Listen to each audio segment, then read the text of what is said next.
This is Wesley. This is Kashina. And we would like to welcome you to the Underground Geek Shack.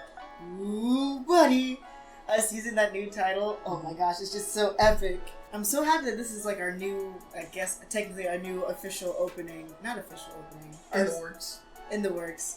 Yeah. It's like we're starting back from square one, but not really. But yeah, our new beginning to the podcast is what I was trying to say. Yeah. Oh, it's so exciting. I know, right? I know, it's so cool. But yes. Okay. Hey, did you want to know something? What, Wesley? What's it called? Damn. Friday night. I was working late on a case, but it wasn't making any sense. That's when she walked in. Hi! Is this not the Anime and Manga Club? No, the Anime and Manga Club's 2 doors down. This is the Detective Club. Oh, okay. Bye! And that's when she left. Exit stage left. Oh my god, I love that skit. Oh, alright then. So, not a lot of you might know this unless you've been watching the. Well, there was the Nintendo Direct that was. Yeah, if you was watching like the Nintendo Direct things, then you might know a little bit more about this game. Mm-hmm. Today we're going to be talking about Famicom Detective Club, or specifically the re-release that was done on the Switch. Yeah, because Famicom Detective: The Missing Heir was released back in 1988, and Famicom Detective: The Girl Who Stands Behind was released in 1989. Yeah. And the thing about this, so let me tell y'all what's really funny. I thought there was more games to this series than these two, but I soon learned that the way this game was released, it was released different dates. Like, okay, so The Missing Heir was released on multiple discs. 2 floppy disks. Two floppy disks. And they were released at different dates. And when you got all of them, it was called like Volume 1 and stuff like that. Yeah. Like, it's so interesting to learn how games were released back then.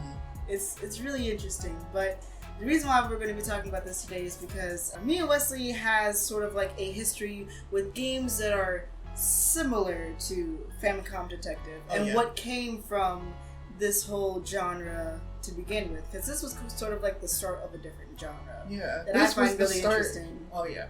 This was the start of the point and click adventure games. Yes, and after we get done talking about like the Famicom Detective Club, I'll tell you the first ever point and click adventure game that I really got into as a kid.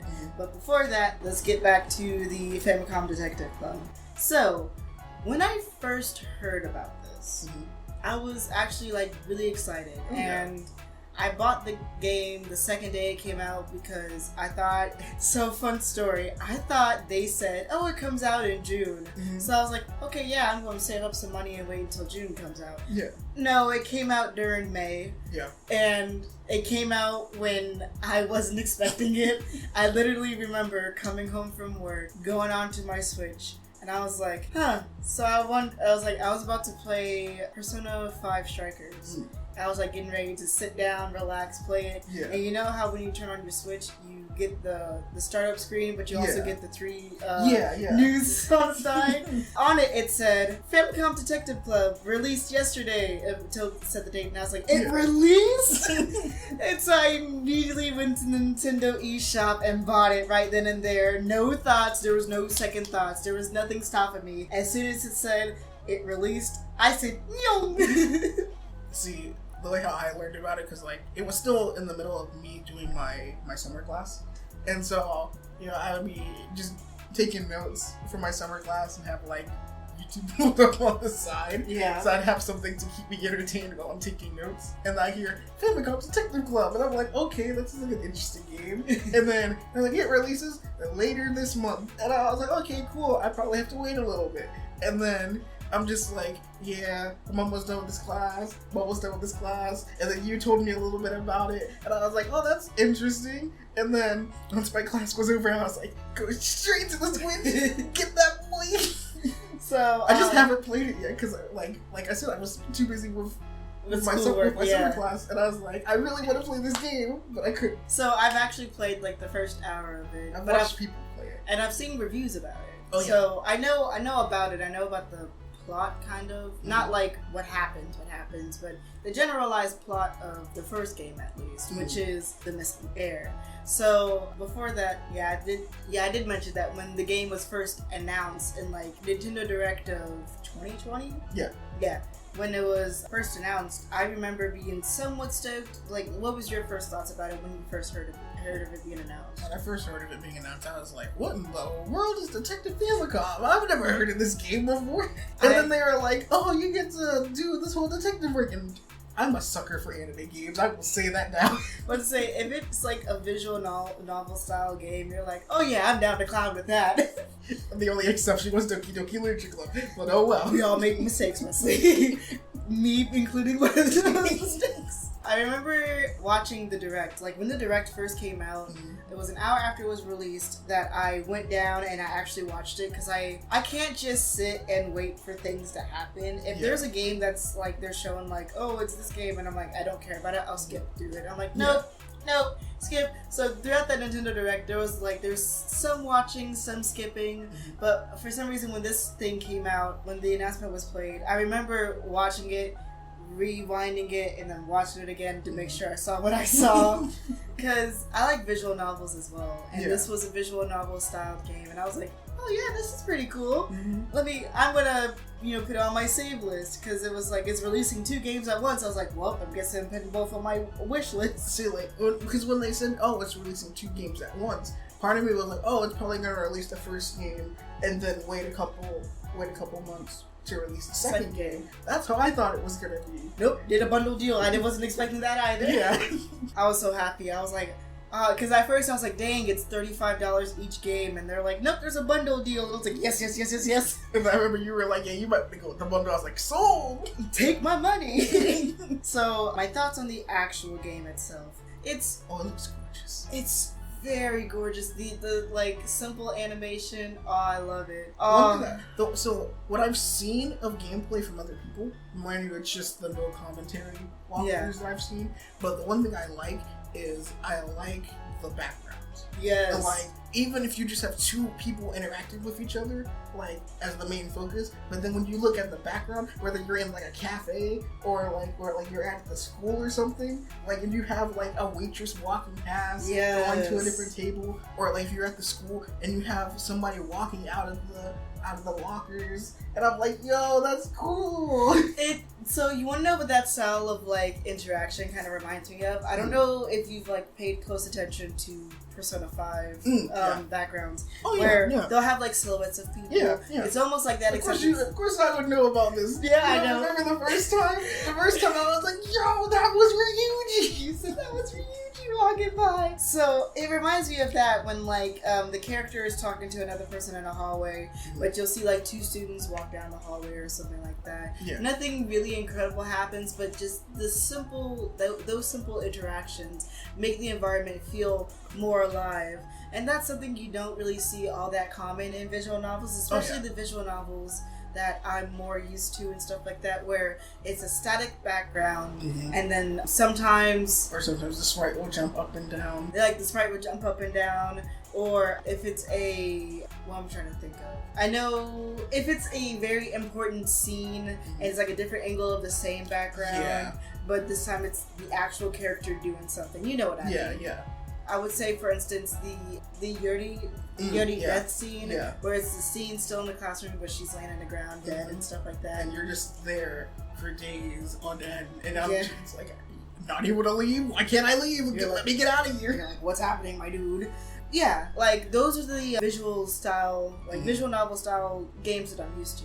Yeah. So, seeing this take a different direction of, like, making the environment actually alive, that's so cool to me. I also like because I also had to do a little bit more research into this, but the interesting thing that I found out is that the voice actor who voices for our male protagonist, you won't believe this, he actually voiced as Yugi from Yu-Gi-Oh!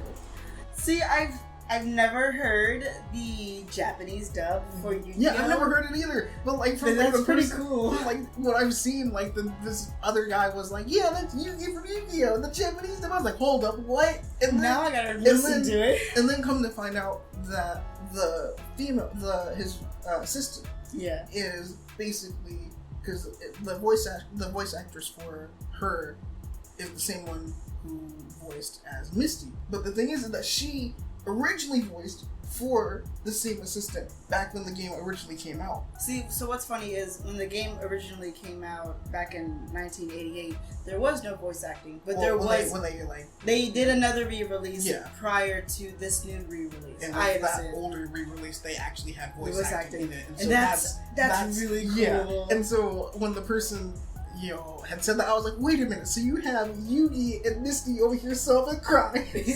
That's so cool. So actually, I know this is a little bit of a side note. I don't know if you actually know this, but Kingdom Hearts 1, the voice for Alice, it was actually done by the original voice actor. She reprised her role for that voice, because I don't know how she actually caught wind of it, but yeah, when she did Alice originally, she was in her late teens. She was almost 20. So she was a very, very young lady. Yeah. She's now like in her 60s, 70s. And when she redid that role, she was like, yeah, I'll totally do it. And she made it sound almost original. Wow, that's cool. When I learned that, and when I think someone told me about it and I researched it, and I was like, yo, that is so amazing that she did it for a game that came out in like 2000. It's like 2002. I was like, what? That's so cool. So yeah, when you told me that, I was like, that's so amazing. Yeah. That's so cool. And I have to say, the voice acting for this game, super. Even though there isn't a English dub for it, I still find it interesting, the fact that it's still a Japanese dub for it. And it's interesting that this game is fully voice acted. I do believe it is fully voice acted. There's no line that's like not being said. Yeah. And also another thing I really like is just like, remember how I told you there was like simple animations and stuff like that? There's actual scenes where there's like full blown animation as well. Oh, that's cool. It's so cool. Like I know it's in the beginning of The Girl Who Stands Behind. I'll just tell you the beginning of the game because that's what I've learned.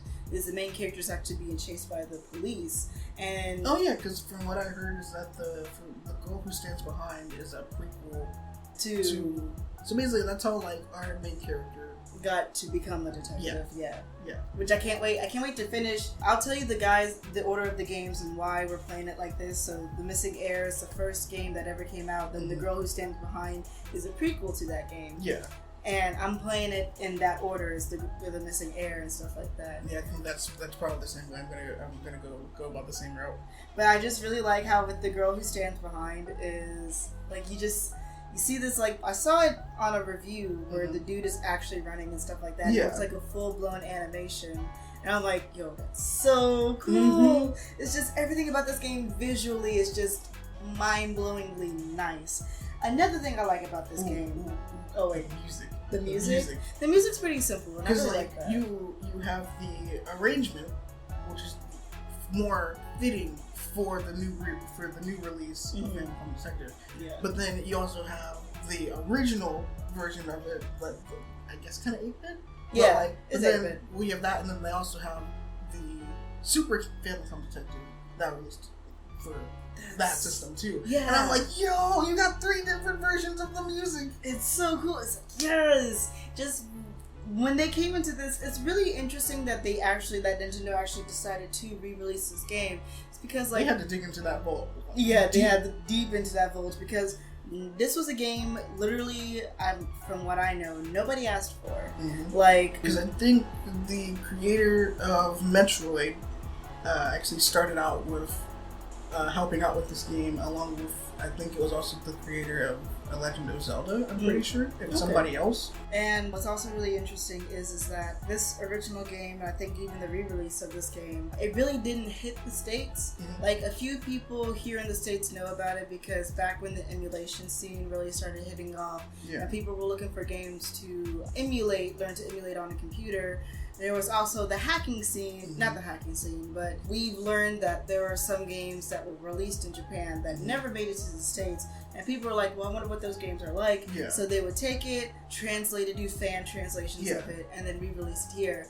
So I think up till this point, we only had fan translations of this game and no official release of this game. So to reintroduce it to the newer Japanese audience, as well as introducing it to the American audience, it's a really nice fit. Because as I'm gonna soon tell you, this game became like the grandfather of a lot of other games that me and you know about. Yeah. And I'll mention those here in a little bit. But I want to talk about the gameplay a little bit real quickly. I like how simple this game is. It's literally just dialogue. Yeah. It's very with a little bit of looking around here. Yeah, a little bit of looking around here and there. It has like light point and click elements, except so you know how like in some point and click adventure games you're trying to figure out what combination of items you need. Yeah. That's similar to the conversational system in the way that you're trying to figure out, okay, what order of words do I need to say, or what do I need to do or say in order to get a certain response or to progress the story. Like there are some points, especially in the missing air. That's why some people are like, the missing air is a little bit meh sometimes because what you're trying to you know how to progress, but you're trying to figure out how to progress. Yeah. Okay. It's really interesting, and that's why some people are like, you should play the girl who stands behind first, and I'm like, no, play it in the way that it was intended to, because the mechanics actually do change between games from what I heard. Yeah, that's what I feel too. I feel like that would be a little bit weird if I was to start with the girl who stands behind and then got too familiar with that mechanic, and then switching over to the other one. Missing air, you'd be slightly put off from playing it. Yeah. It's so interesting how this game is literally just dialogue. I know that's like a lot of visual novels, but you can kind of control the dialogue yourself. Oh yeah. Like, I like that about it. I know with visual novels, it's like, oh, it's branching paths, but it's not branching paths with this.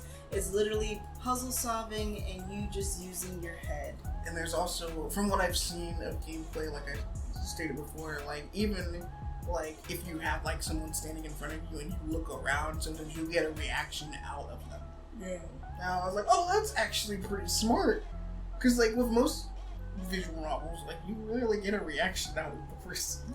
You get a reaction, but only out of like what you say. Yeah. And I don't know why. The most famous examples of visual novels are, of course, the romance visual novels and stuff like that. So that's what I'm thinking of right now, are like the different types of like romance visual novels. And I'm like, You gotta say what? You said the one wrong thing. She ain't liking it. I know, right? It's like, oh no, I said the wrong thing, and now she's mad at me. I misinput. No. I misclicked. No! Rewind!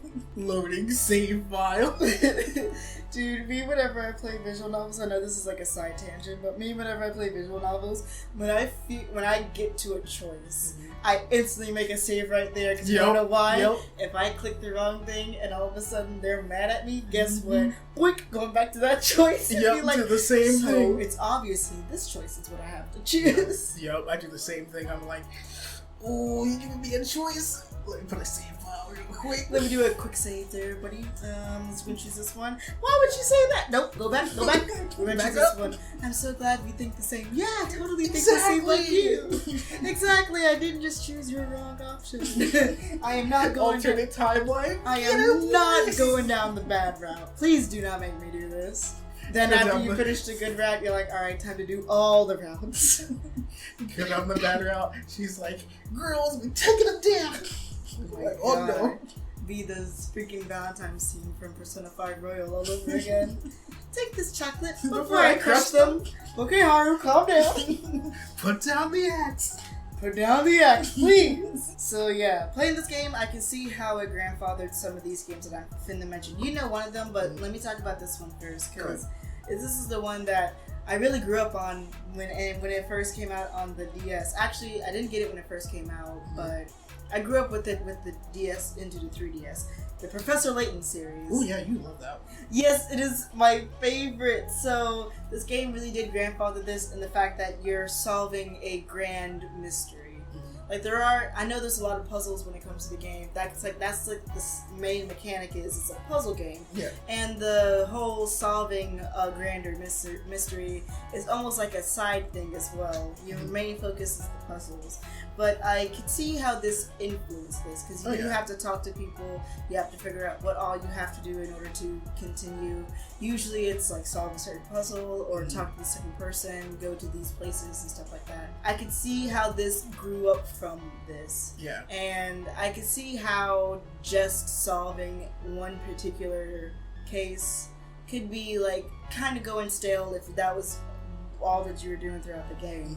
But going back to this and just seeing how simple it was and how you are put into the role of playing as a detective. Like, that's just so cool to me. Oh yeah. But not to mention the fact you can name him anything you want. Yeah. Okay, so we had a conversation about this the other day. So huge thing with me. I don't know why, specifically with Persona games. When it comes to naming the characters, I do my best to name them the canon names. Wesley's looking at me because I did not name my character from this game the canon name that was given to him. So the main character of this game does not have an official name. Yeah, it's weird because I had to look his name up on the wiki. Yeah, and what did you say his name was? It was like Tara Niten. I can see that. Tenen. It's weird because it's his last name is Tinten. Tynan. A Titan. Yeah. Titan. Yeah. Titan. Yeah. I can see that.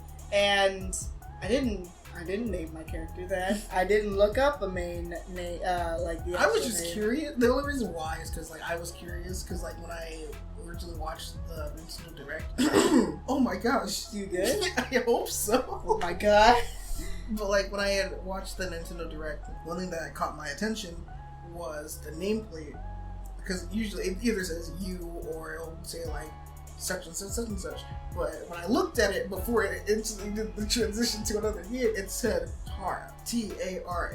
And I was like, that's an interesting name. And if you play The Girl Who Stands Behind after you've played or started The Missing Heir, you can choose to port over the name that you've given him, or they'll give him his actual name, which is, I think, what it is. What you said was Naro Tinten. So there were 2 instances in my whole gaming career where, given the chance to name the main character, I chose to not name the main character his official name. What did you instead name these characters? Okay, so the first instance is the original Persona 5, the vanilla version that came out. You all can laugh at me. I totally accept it. You all can make fun of me in the comments. I honestly don't know why I named him this. It's literally the first thing that popped into my head. Go on. So embarrassed to say it, but I looked at this character. I looked at a little Akira Kudasu, and I decided not to name him that. Instead, I named him Nixius Lamu, and that is spelled L-A space M-O-U-S. That space is intentional. That space is needed, and both the L and the M are capitalized. That is also needed to be known. So you have this Japanese character walking through this Japanese town, being given the name Nixius Lamu, the most non-Japanese name that could ever be given to a character. So I'm gonna ask this. So if anyone out there decides to go fanfic about Nixius Lamu, oh my god. Yes. Can they do it? Yes. Yeah, they could make all types of fanfics about Nixius Lamu. I honestly don't know why. If I'm given the chance to name a character anything, I'll either go with Nixius Lamu or switch up. I have an OC that I've been using since beginning of high school. Yeah. And with their name, if I'm playing an MMO or something like that, I'll just change up the name somehow to still sound somewhat similar to my OC's name. It's just so dumb. So we got Nixius Lamu. Yep. But when I've named this particular character, because I did not look up a canon name for him, it's dumb. I was like, okay, I'm not gonna pull off a stupid thing and name him Nixius Lamu. I'm not gonna be walking around being called Lamu-kun. It's so weird. It's just my first playthrough of Persona 5. Yeah, this guy, and then all you see is Lamu-kun, and I'm like, oh yeah, that's right. It'd be so weird. At least it wasn't voice acted. Oh my god. Just think about it. They honestly would be calling him Lamouse. That would be his name. The name I given this character was Ryuchi. And that's Chi, that's spelled Ryuchii. Why'd you add an extra I? Because I wanted to enunciate the Chi. So I told myself... I thought you were just gonna put the CHI, how Chi is usually spelled. You went extra. I said Chi. I don't know why. In all honesty, I told myself, yeah, I'm gonna give him a more Japanese sounding name.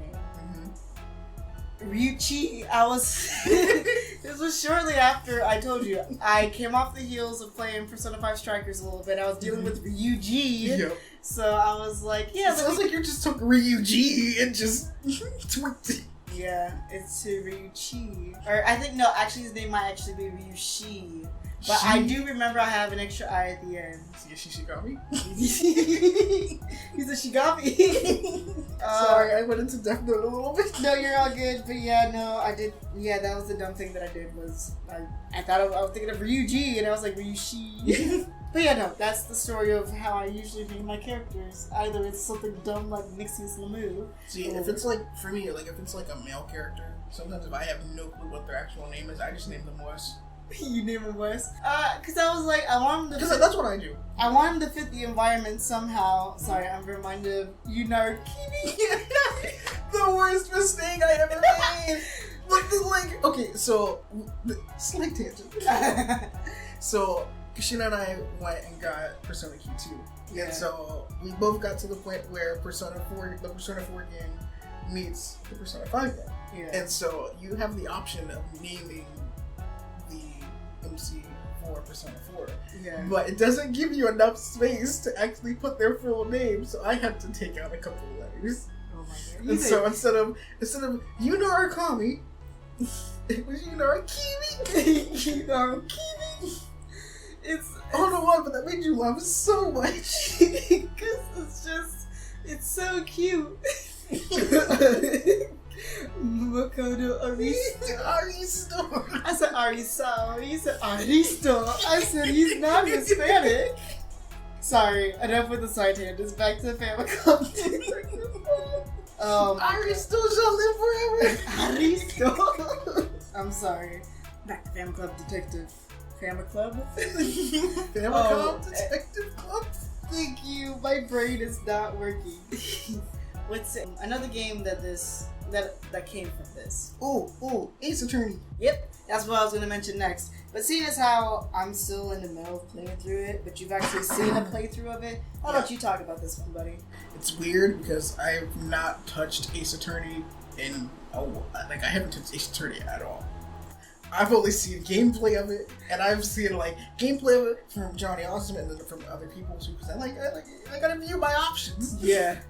And like, it's weird because now I just go into it just for the lore, or like if Johnny Austin's playing it, and then I'm sitting there and I'm like, okay, and I'm like, when it goes down to the what was it? It's like you got to the cross-examination, and I'm like analyzing every little bit of text, and I'm like, oh no, press him on that, press him on.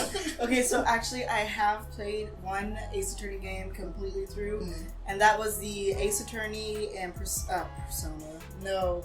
The Ace Attorney and Professor Layton crossover. Yeah. That's the only Ace Attorney game I played, but let me tell you, man, every time I had a chance to press him, like, press him. Because that's what you need to do. Because, like, if you don't press him, you ain't gonna get, like, any of that initial dialogue, or... You're not gonna get that extra data, dude. Yeah. I love it. Because, like, I hate...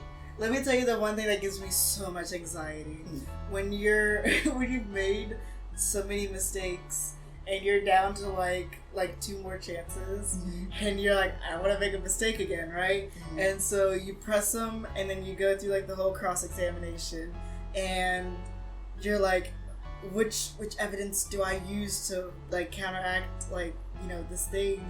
And you're just thinking so hard. You're like, is it this one? Is it that one? So what I end up doing, because I'm so scared, is I'll go through the dialogue like 5 times. And I'm like, what am I supposed to do? I'm down to 2 chances. The judge is already giving me shady looks right now. My reputation's on the line, man. Mr. Right, what you think you doing? I imagine if it was like real life, if like the judge is like, dude, you asked him the same question like 5 times. I'm like, I'm trying to figure out what to do, man.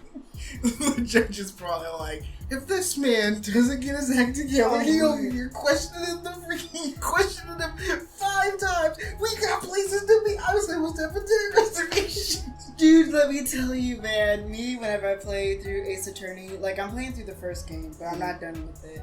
What I'll do, especially in the Professor Layton one, you were given the chance to save in the middle of the court case. So like in the middle of like an examination, you can save before you make a choice. That's what I would do. So that I wouldn't lose any reputation, I would just save scum. So I would make a mistake and I'll learn what to actually save.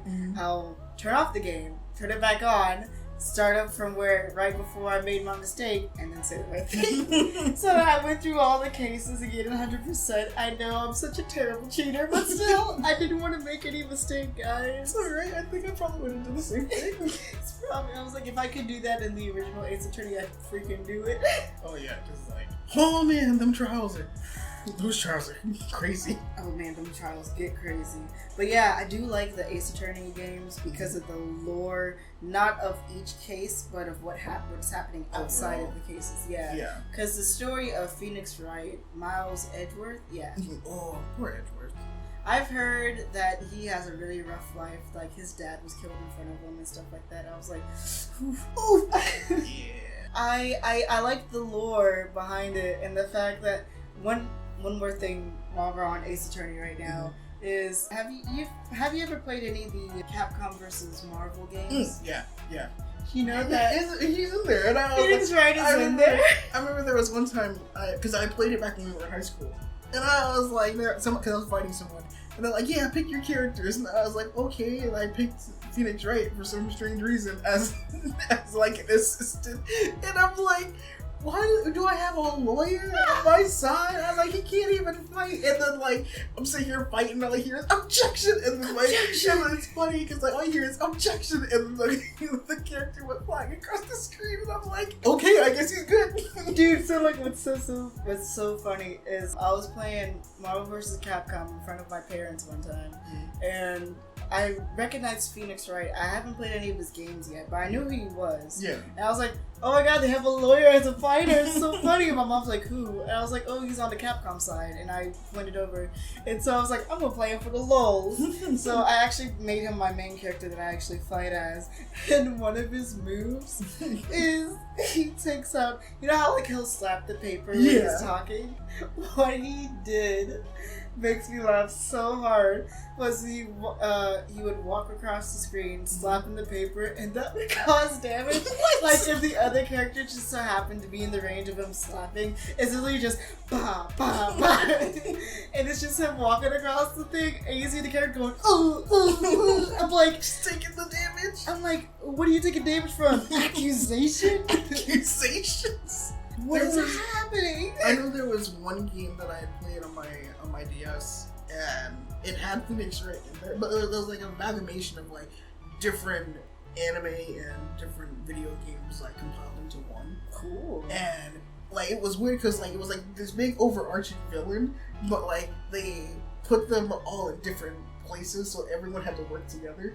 And so you just see Phoenix and Maya, and they're just like, where the heck are we? We're gonna be late to court. And I was like, wait a minute, you're Phoenix Wright. And then Maya's like, Phoenix, we gotta go. The courtroom is like right in front of us. And I'm like, okay, cool. So then I try to get into court. I get stopped by 2 guards. And I'm like, do you not realize who I am? I am Phoenix Wright. And then apparently I had to fight the guards. And I'm like, are you serious? and they wouldn't let me switch to any other person because I had like some people who had swords, and I was like, oh, I can take you out with these swords, and they were like, no, you have to use the person who's suitable for this. And I was like, okay, who's suitable for this? Phoenix Wright shows up, and I'm like, are you serious? I have to use a lawyer, and I'm just like, okay. What do I got? And then out of nowhere, Maya came running out with a freaking suitcase and just backhanded one of those. Oh my god! What is this? That is epic, dude. All of their freaking like side games that Phoenix Wright has made them look epic, bro. What? Maya comes out, Maya. And it's funny because Maya's just like, bah, Phoenix, let's get out of here. And I'm like, what are you, a thief? Just committed murder. You killed the man. Oh my god. She's like, we'll talk about this later. Run. And I'm like, are you serious? You just killed a man in front of me. I am a lawyer. And then everyone else is like, well, we can't really argue with her. Let's just get out of here. And I'm like, are you serious? Nobody's going to question this. You're like, no. And then you see the judge in the background. And he's just like, shuffling papers. And I'm like, what? Dude. I'm like, Judge, did you not see this? And the judge is like, I saw nothing. Get out of here.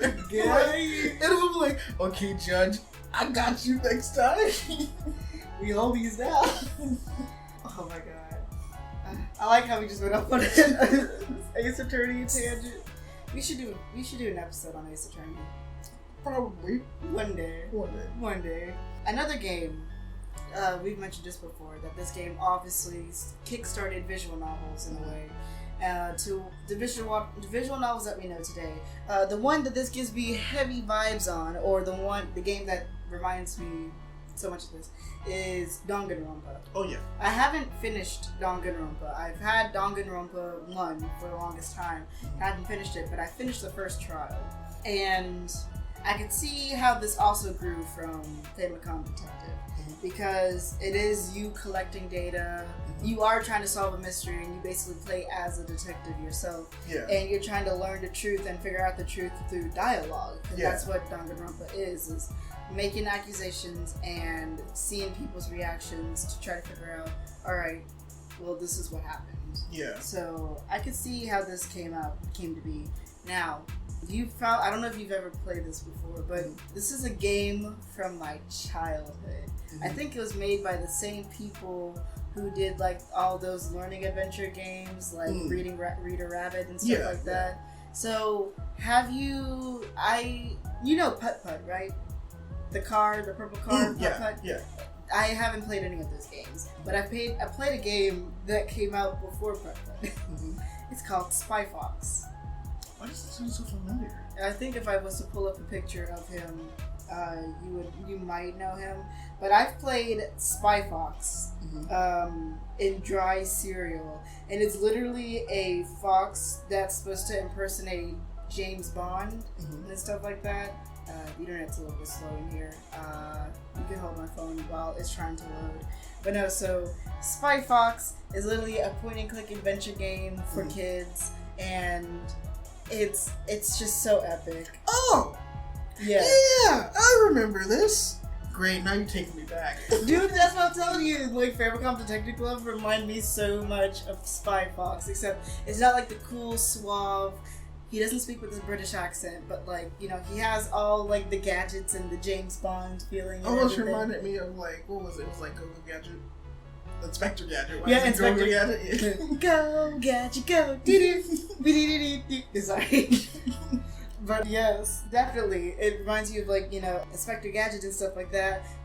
Of all the items you have to use, you try to figure out which combination of stuff you have to use in order for things to progress. This is what this game reminds me so much of, and I'm like, as soon as I started playing I guess because the game just pops into my head. You remember where's Carmen Sandiego?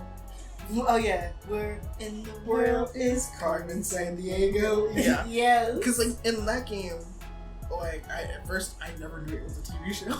Oh yeah, same. But like because I grew up with the game, you know, the computer game. Yeah. And with that, you basically have to choose different dialogue options to progress the game. Yeah. I don't know why I had to put that in air quotes. In the game. In the game. But like, you know, basically you have to figure out what weapon you need to use in order to progress the story along and ultimately catch Carmen Sandiego. I never actually got that far because every time she would be in my grasp, and then she's like, I'm out. Yo. I love it. It's so glad to see where all these games came from. Because imagine if Famicom Detective Club did not come out. Oh. Then we wouldn't have Professor Layton, an amazing series. Wouldn't have Ace Attorney, another amazing series.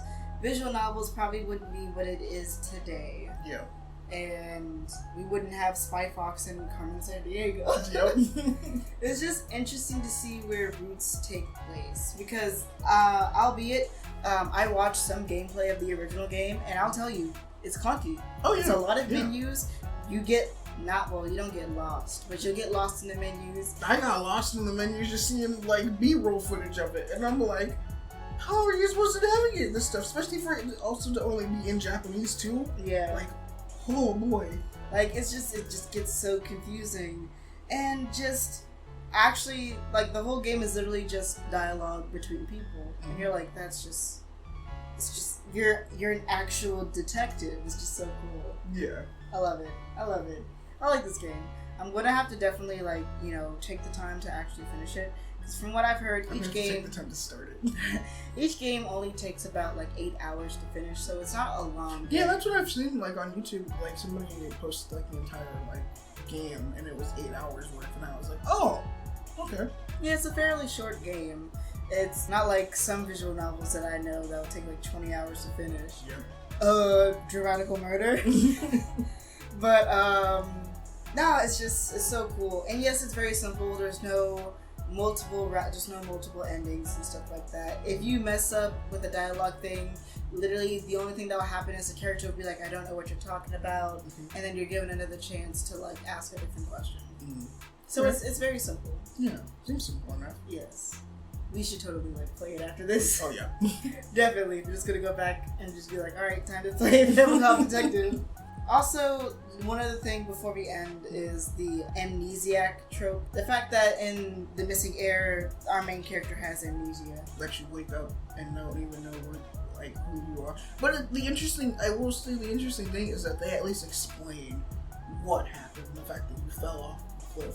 Well, kind of. It is assumed. Well, you were supposed to be meeting somebody, and then you fall. But then it's weird because from what I've seen, it's that I get the image of okay, we were supposed to meet someone at the top of this thing, and then all we know is that we got we didn't get pushed, but I think we probably got pushed. Yeah, that's what I'm thinking too. Is that we got pushed? Yeah.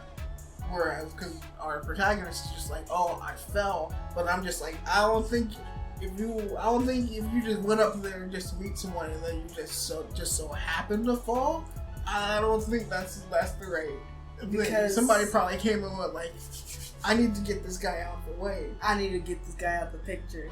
Because it was said that it's a little bit. This is not really much of a spoiler, but you're gonna meet one of the other people that you're actually you took the job for. Mm-hmm. He's a butler, and he said that you were here 2 nights ago, talking to me, and we were talking about the case and my thoughts on the case. And you said that you received a message from somebody, and you was like, "This could possibly help me out with the case," and you left here in a huge rush. So that's why I'm he got pushed off by this person. Yeah. But who is the guy? Ooh. At first I thought maybe it was the dude who saves us. I don't think so. I don't think so either. The dude seems pretty chill. When you go to play the game, you're gonna see how chill this dude is. Yeah. It kind of to give you slight creep vibes because he's a dude that lives by himself, but I don't know. I wanna know your thoughts on him. I want to be actually see me go through it. Okay. Yeah. Thank you guys for listening to us ramble on about Famicom Detective Club. And our slight tangents. When it comes to Professor Layton, Ace Attorney, and all the other weird things that we talked about. Oh yeah, naming conventions when it comes to freaking naming MCs in video games. Excuse Lamoo. Excuse Lamoo is gonna be forever stuck in my head. Oh man. I like it. Well, I hope you guys have enjoyed. Thank you all for joining us, and we hope that you enjoyed your visit here at the Underground Geek Shack.